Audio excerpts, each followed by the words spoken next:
Hello everyone, my name is Hanna Jung.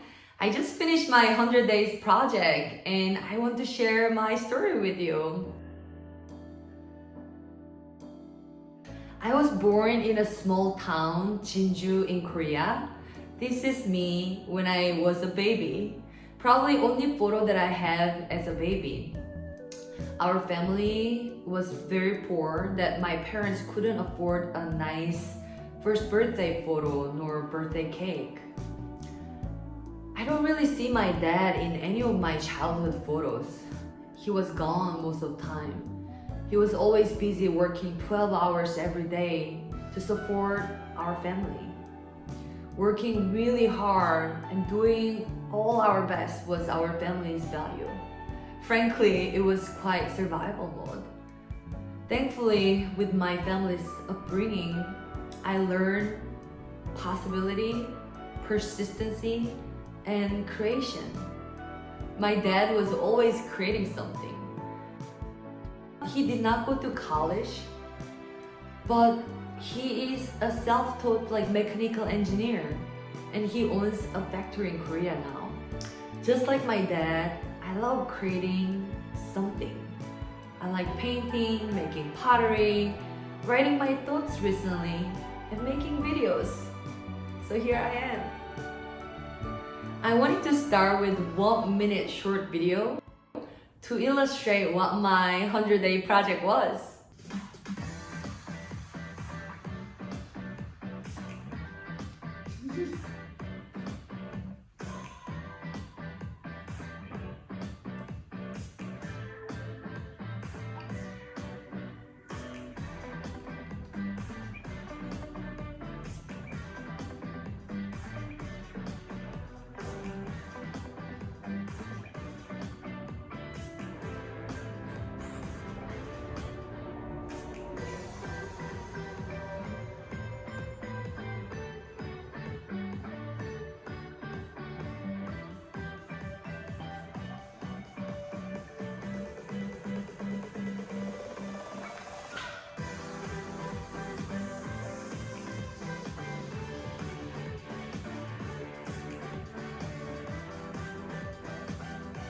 And it was really fun.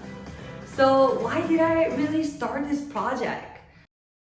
I want to go back 4 years when I started making pottery. Before the pandemic, I took 8 weeks beginner pottery classes and then I immediately fell in love with clay. The first year was all about understanding clay. I probably made hundreds of cylinders, just cylinders to practice. Then pandemic happened, and when I look back, this dark period of my life helped me to establish my style as an artist. My art is a reflection of the current state of my mind. I was really sad, angry, and surprised, and embarrassed by all things happening around us.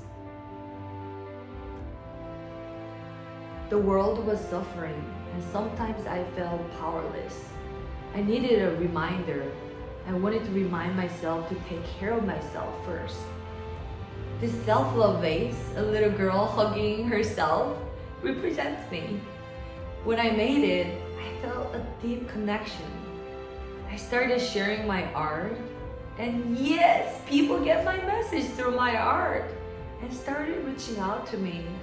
And they wanted this reminder for themselves too. So I made a lot. I have made more than 1,000 self-love vases and attended handful of art craft fairs to sell my art and meet people. It was really fun, but soon I felt exhausted and felt stuck. I started making this pottery for fun, but I was making the same thing over and over again, like a robot. And I could not catch up the demand. I had some reflection and realized my goal was not more sales nor making more money, but I wanted to have fun and wanted to be creative. I knew I needed to recalibrate myself for the better. Around that time, I asked my mom to send me my diaries. A side note, I used to write every day when I was a kid, and my mom kept all my diaries from 7 years old till 18 years old. A huge thank to my mom for not throwing them away, but carefully sending them from Korea to US. I was curious, what did I really like as a kid? Where did I find joy? I was reading and reading, and I found a diary about making shoes with rubber clay. Since childhood, I was really happy and excited, and I needed and wanted that spark of joy. One night, after I came back from my office, I was pretty tired, but I wanted to play like a kid. So I sit down and I made my first video of the 100-day project. I remember what I said in this video, and I want to show you the clip. Hi everyone, my name is Hanna Jung, and this is my little boy Pinto. We're gonna do a fun challenge. We're going to make 100 vases in next 100 days. And yeah, I'm so excited, it's gonna be fun. Are you excited? Are you excited? Yeah?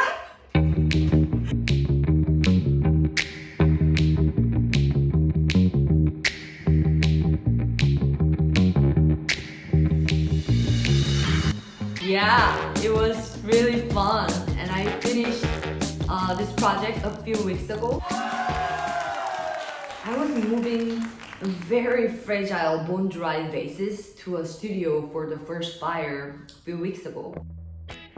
I rented a car, and while I was driving, out of my fear, I thought about what if I hit a bump and broke everything? My immediate answer was, I'll be okay. It's just part of the story. Really. I learned so much from this process, and I really didn't feel attached to outcomes. I spend roughly about an hour and a half every day. When I think about it now, it's quite a bit of commitment. But since I consider this as playtime, I never really felt pressure. Each stage had learnings. Sitting down was sometimes the hardest part, but I created space for curiosity and built my muscle to feel what creating space really means to me. Drawing is allowing me to be really creative. When I drew them, I did not really think about the shape in advance. I just fully allowed clay, my body, and the wheel to dance together. Trimming 30 minutes videos to 30 seconds is quite a bit of work, but I learned new video editing skills. The best part was when my pottery video meets music, it creates new form of art.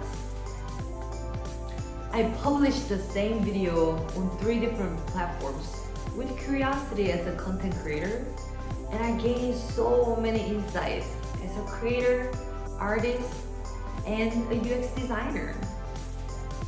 This is really my favorite part. I probably received so many heart emojis from all over the world, and I sent thousands back.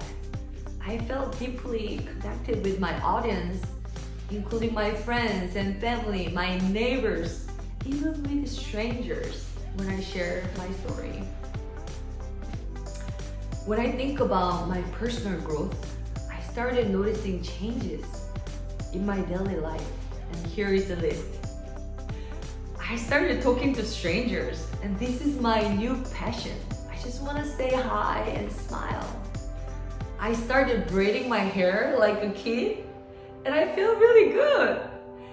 And I started writing my thoughts like I was writing every day as a kid. And I started listening to Korean songs and dancing on panhandle when I walk with my dog. I started climbing like I did with my brother. I started sharing a lot, which made me feel so connected. And that's why I'm here to share with you today. They sound quite random, but they have one in common. There are things that I love to do for fun as a kid. So here, I want to ask you again, what did you really like to do for fun as a kid? A kid part is important because once we start going to school and work, there are expectations and pressure. But your younger version knows what is really fun intuitively. So I want you to listen to that. And think about why. Why did you really like that? For me, because I like creating and sharing. That's my passion. So here, I have one message for you. Create space for yourself to nurture your passion.